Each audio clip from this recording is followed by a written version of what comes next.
Thullur DSP గారంట, ఆయన వచ్చి మురళీకృష్ణ గారు, ఆయన ఎంత గనుడంటే ఆ ముద్దాయి బాధపడుతున్నాడు, ఏడుస్తున్నాడు. బూటుకాలతో ఎగిరి తన్ని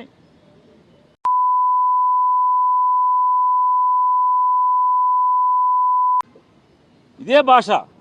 తుళ్ళూరు డిఎస్పి అతను వచ్చింది ఎక్కడికి వచ్చాడు?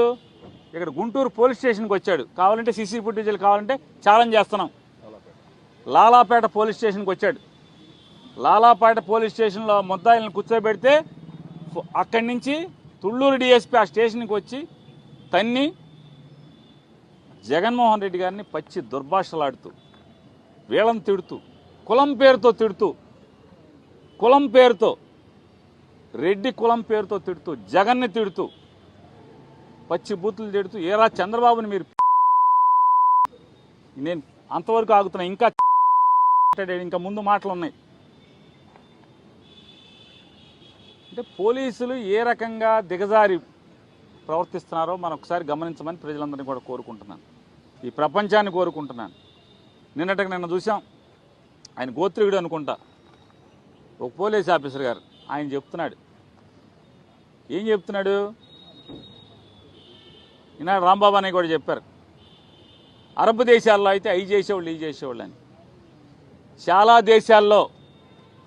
చాలా దేశాల్లో కడప పోలీసులు చేసినట్టు చేస్తే ఈ పాటికి మిమ్మల్ని అందరినీ ఉరేసేవాళ్ళు. చాలా దేశాల్లో తప్పుడు కేసులు పెట్టి చట్ట వ్యతిరేకంగా అరెస్టులు చేసి కోర్టుకు తీసుకురాకుండా కొడుతూ, అంటే బొయ్యిలు ఇరిగేట్టుగా కొట్టి మీరు ముసుగులేసి తీసుకొస్తే కనుక ఈ సోషల్ మీడియా కేసులకి చాలా దేశాల్లో ఉరిశిక్షలు వేసిన చట్టాలు కూడా ఉన్నాయి.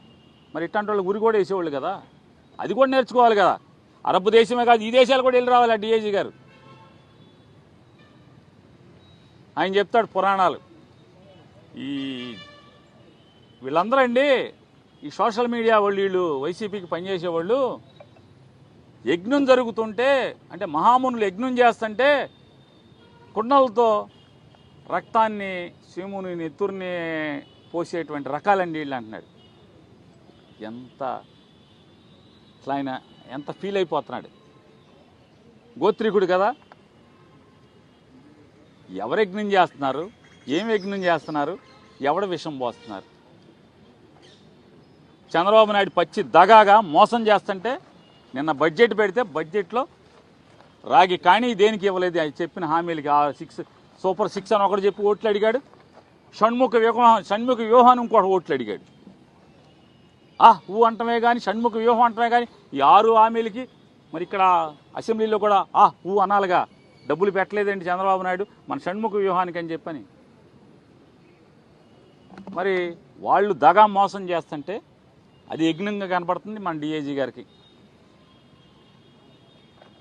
సంపద సృష్టిస్తానని చెప్పని జనాల్ని మోసం చేసి ఓటు వేసుకుని వచ్చి ఇప్పటికీ 50,000 కోట్లు అప్పు చేశాడు. ఇంకా 4 నెలలు పూర్తవలా, ఈ 4 నెలలు పూర్తవకుండా 50,000 కోట్లు అప్పులు చేశాడు. విశాఖపట్నం ఇంకా చాలా చోట్ల స్థలాలకు అమ్మకాలు పెట్టాడు. విశాఖ ఉక్కుని అమ్మకానికి పెట్టారు. ఇంత చీటింగ్ చేసి 420 వ్యవహారాలు చేసేటువంటి ప్రభుత్వం వాళ్ళదైతే వాళ్ళు యజ్ఞం చేయటం ఏంటి? డిఐజీ గారికి యజ్ఞం చేసినట్టు కనపడటం ఏంటి? వాళ్ళు చేసే పాపాలు కదా.